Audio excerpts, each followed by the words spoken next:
और अब बात करते हैं आबादी की। अब तक यही कहा जाता था कि आबादी घटानी है, जनसंख्या विस्फोट को रोकने की कोशिश हम सब कर रहे थे, लेकिन अब दक्षिण भारत से एक नया नारा चला है और ये नारा है आबादी बढ़ाओ। दक्षिण के दो मुख्यमंत्रियों चंद्रबाबू नायडू और स्टालिन ने अलग अलग कार्यक्रमों में ये नारा दिया। सबसे पहले चंद्रबाबू नायडू ने 19 तारीख को ये कहा कि आबादी बढ़ाना ज़रूरी है, क्योंकि आबादी हमारी जो है उसमें बूढ़ों का अनुपात बढ़ रहा है।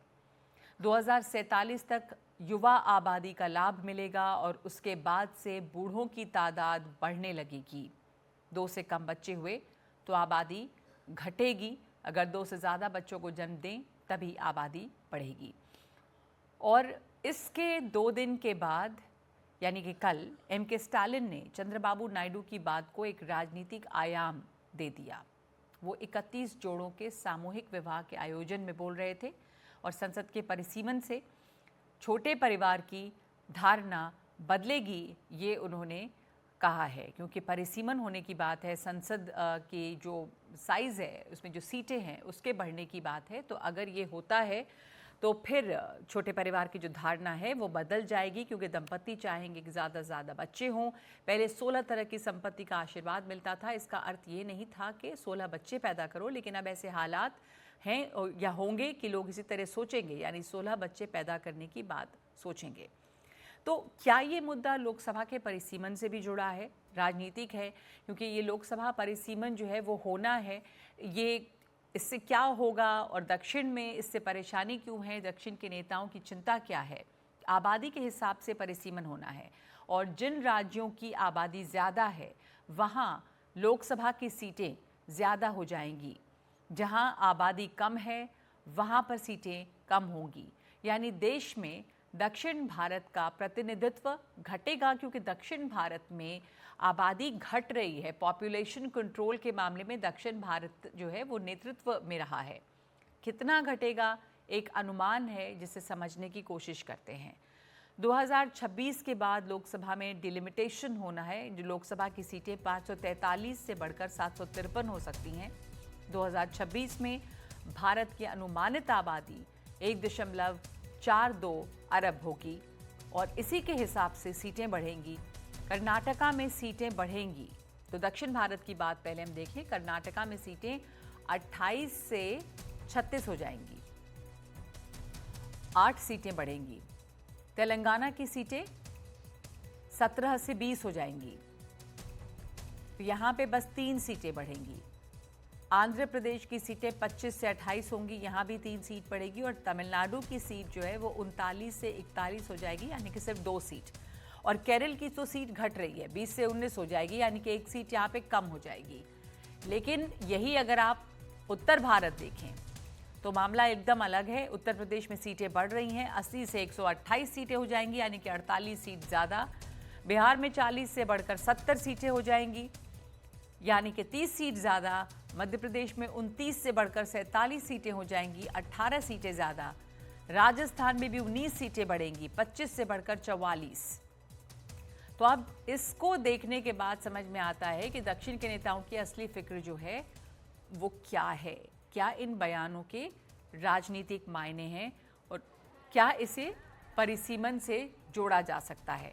तो बात आबादी की है, आबादी घटाने की बात हो रही थी, लेकिन चूंकि संसद का परिसीमन भी होना है तो जिन राज्यों की आबादी कम रहेगी उन्हें रिप्रेजेंटेशन भी कम मिलेगा, उनका संसद में प्रतिनिधित्व कम रहेगा। तो राजनीतिक नेताओं के जो बयान हैं वो इस परिदृश्य में भी देखे जा रहे हैं। तो पहले चंद्रबाबू नायडू ने और उसके बाद स्टालिन ने, दोनों ने इस पर बयान दे दिया है, यानी कि आंध्र प्रदेश और तमिलनाडु दोनों ही जगह पर आबादी बढ़ने की बात हो रही है अब, क्योंकि दक्षिण भारत के में आबादी घटी है। दक्षिण भारत में शिक्षा का स्तर हमेशा से ज़्यादा था, लिटरेसी रेट ज़्यादा रही और इस वजह से, और वहाँ पे डेवलपमेंट रहा, तो आबादी जो है वहाँ पे वो उत्तर भारत के मुकाबले कम रही थी।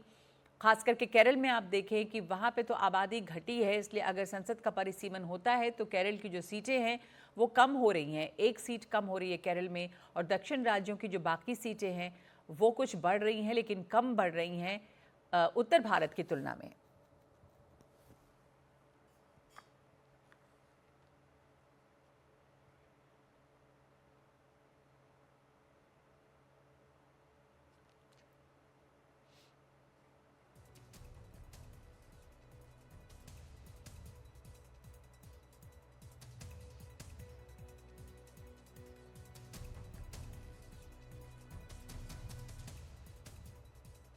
तो दक्षिण भारत से नया नारा चला है आबादी बढ़ाने का और इसकी शुरुआत की दो मुख्यमंत्रियों ने, चंद्रबाबू नायडू और स्टालिन ने अलग अलग कार्यक्रमों में इसकी बात कही।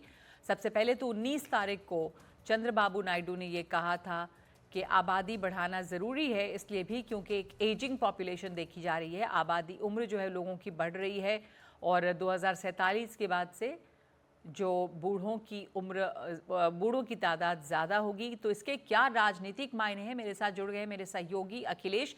अखिलेश, क्या इसे पार्लियामेंट में होने वाली, संसद में होने वाली परिसीमन से जोड़कर देखा जाना चाहिए? क्योंकि ये आंकड़े जो हैं वो बताते हैं कि नॉर्थ के रिप्रेजेंटेशन बढ़ेगा, उत्तर प्रदेश, बिहार, एमपी जैसे राज्यों का, और दक्षिण के राज्यों को इससे नुकसान होगा क्योंकि वहां पे आबादी कम है।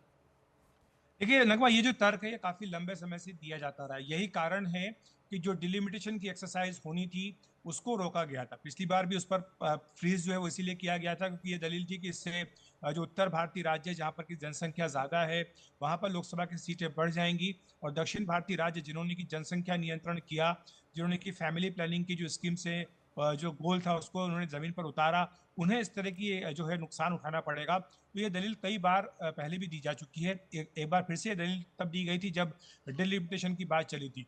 ये क्यों जरूरी हो रहा है? क्योंकि जब महिला आरक्षण लागू किया गया है तब ये बात स्पष्ट की गई थी कि जब परिसीमन होगा उसके बाद जब नए सिरे से कॉन्स्टिट्यूंसीज का गठन किया जाएगा तब महिला आरक्षण भी लागू होगा।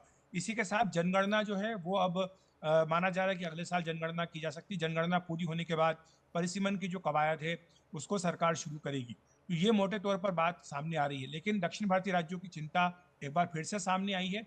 लेकिन यही कारण है कि सरकार की ओर से एक बार नहीं कई बार यह स्पष्ट किया गया है कि जब भी परिसीमन होगा तब जो दक्षिण भारतीय राज्य है उनके साथ किसी भी तरह का अन्याय नहीं होगा। जाहिर सी बात है कि इसके लिए किसी एक मोटे फार्मूले पर काम चल रहा है ताकि जो लोकसभा की सीटें हैं वो जनसंख्या के अनुपात के साथ साथ तो बढ़ाई जाएं, लेकिन इनके साथ कुछ और भी फैक्टर्स ऐसे इंक्लूड किए जाएं ताकि जो ऐसे राज्य जिन्होंने की फैमिली प्लानिंग के कार्यक्रम को इम्प्लीमेंट किया उन्हें यह ना लगे कि उनको किसी बात की सजा मिल रही है। जी। मोटे तौर पर अगर देखा जाए नगमा, तो इसका असर क्या हो रहा है कि उत्तर प्रदेश जहां पर की जो कि देश का सबसे बड़ा जनसंख्या वाला राज्य है वहां पर अभी 80 सीटें हैं लोकसभा की, ये बढ़कर 126 हो जाएंगी। करीब करीब 57% का जो इजाफा है लोकसभा की सीटों का उत्तर प्रदेश अकेले से वो होगा। अगर हम दक्षिण भारतीय राज्यों की बात करें तो केवल कर्नाटक एक ऐसा राज्य जहां पर की 28 से बढ़कर 36 सीटें होंगी। अगर तमिलनाडु की बात करें तो वहां पर केवल 5% सीटें ही बढ़ेंगी आज के फार्मूले के हिसाब से। लेकिन सरकार ये स्पष्ट कर चुकी है कि देखिए ये सुनिश्चित किया जाएगा, ये गारंटी दी जाएगी कि किसी भी तरह से जो दक्षिण भारतीय राज्य उनके साथ अन्याय ना हो। और मुझे लगता है कि ये जो बात की जा रही है, चाहे स्टालिन करें चाहे चंद्रबाबू नायडू करें कि परिवार बढ़ाया जाना चाहिए, अधिक से अधिक बच्चे पैदा करना चाहिए, वो इसीलिए किया जा रहा है, कहा जा रहा है ताकि ये जो मुद्दा है परिसीमन को जनसंख्या से जोड़ने वाला, इसको हाईलाइट किया जाए। लेकिन परिसीमन एक ऐसी कवायद है जिसका समय आ चुका है और अब इसको ज्यादा समय तक नहीं रोका जा सकता है क्योंकि इतना बड़ा देश है 140 करोड़ की आबादी वाला और केवल 543 उसके सांसद हों, ये स्थिति थोड़ी सी विचित्र है। एक ही सांसद जो होता है वो 15 से 20 लाख 25 लाख लोगों को रिप्रेजेंट करता है और जाहिर सी बात है कि सब लोगों को रिप्रेजेंट सबके मुद्दे उठा भी नहीं सकता। तो यही कारण है कि परिसीमन की आवश्यकता काफी लंबे समय से बताई जा रही है और अब ये देखना होगा कि जो परिसीमन होगा उसको किस तरह से इम्प्लीमेंट किया जाएगा, क्या फार्मूला होगा। लेकिन सरकार की अपनी तैयारियां जरूर हैं।